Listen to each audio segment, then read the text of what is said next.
जय हिंद साथियों, मित्रों।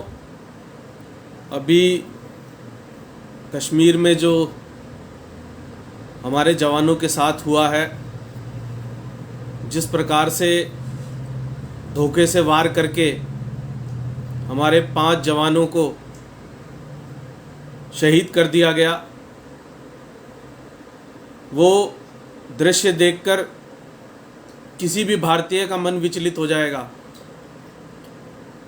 इंटरनेट मीडिया पर चित्र क्योंकि बहुत ही हृदय विदारक हैं,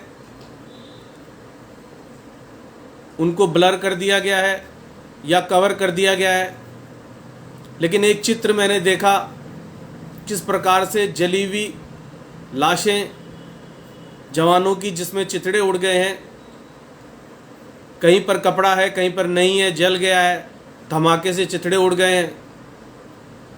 बहुत ही ऐसा दृश्य है कि दिल अंदर से रो पड़ता है। अरे तुमने ये हरकत करनी है, लड़ाई लड़नी है भारत के साथ, तो सामने से आकर लड़ लो भाई। कौन सा ऐसा ईश्वर है, कौन सा ऐसा खुदा है, कौन सा अल्लाह है जो कायरों की फौज को पसंद करता हो?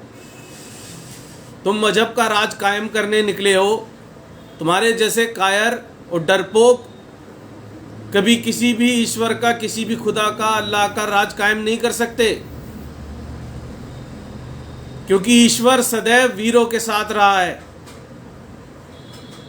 भले ही परिस्थितियों के अनुसार कभी वीरों को पराजय भी झेलनी पड़ी हो, लेकिन इतिहास साक्षी है।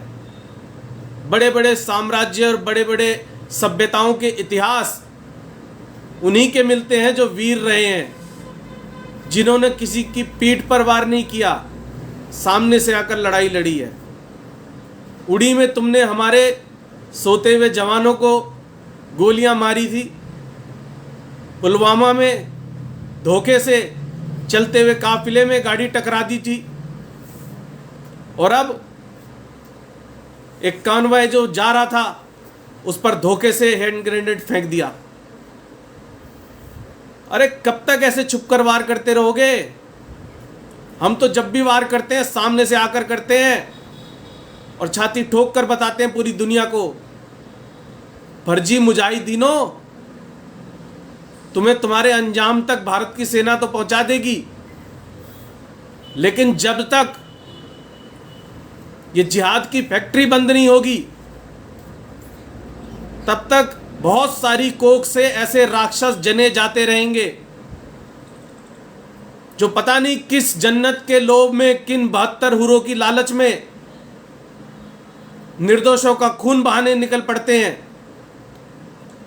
हमारे देश के जवान कभी भी अकारण अपने किसी पड़ोसी देश की सेना के साथ नहीं उलझते, कभी अकारण कभी गोलाबारी नहीं करते। भारत ने सामरिक रूप से सशक्त होते हुए भी कभी अपने किसी पड़ोसी देश की 1 इंच भूमि हथियाने के बारे में भी नहीं सोचा। यहां तक कि जब कभी हमारे पड़ोस में कहीं अशांति हुई, हमसे मदद मांगी गई, तो भारतीय सेना शांति सेना के रूप में जाकर वहां शांति को कायम करके आई। बार बार ये घटनाएं ये रुक नहीं रही हैं, तो अब एक ही विकल्प मुझे लगता है कि जहां से भी जिहाद का नाम उठे, नारा उठे, उस इलाके को, उस क्षेत्र को, उस इमारत को पूरी तरह से नेस्तो नाबूद कर देना चाहिए। मैं भारत सरकार से मांग करता हूं कि अब नुकसान की परवाह करना छोड़कर आर या पार ही करना होगा, क्योंकि हमने जो 3 बड़े युद्ध लड़े उसमें भी इतनी जनहानि नहीं हुई जितनी हम इस छद्म युद्ध को झेलते हुए हम जो उठा रहे हैं। कितने ही बलिदान हो गए हमारे जवान, कितने ही सिविलियन हो गए, ऐसे ऐसे काबिल अफसर, कहा नहीं जा सकता है। इन बातों को बहुत जगह भावनाएं इतनी प्रबल हो जाती हैं कि शब्द कम पड़ जाते हैं। नहीं किया जा सकता बयान उन भावनाओं को। कितने ही घरों तक जब तिरंगे में लिपटी हुई ताबूतों में लाशें पहुंचती हैं, शव पहुंचते जवानों के, उस क्षेत्र के सभी निवासियों का दिल छलनी छलनी हो जाता है, जिन्होंने उस जवान के साथ कभी अपना बचपन बिताया था, साथ में पढ़ाई की होगी, कोई ना कोई संबंध रहा होगा। जब इस तरह से एक जवान लाश के रूप में, शव के रूप में घर आता है, तो उसके परिजनों पर, उसके जानने वालों पर क्या बीतती है वही जान सकता है। ये खोखला मजहबी राज लोगों का सुख और चैन छीन रहा है, बहनों का सुहाग छीन रहा है, माओ की कोख उजाड़ रहा है। ये बंद होना चाहिए। और जो भी समझदार उलेमा है, धर्मगुरु है, उन्हें सामने आकर इन लोगों का विरोध करना चाहिए। आखिर किस हैसियत से जैश ए मोहम्मद, लश्कर ए तोयबा, इन सब संगठनों को लीड करने वाले लोग अपने नाम के आगे मौलाना लगाते हैं? इनको क्यों नहीं बहिष्कार किया जाता? इनको इस्लाम से बाहर निकाला जाता?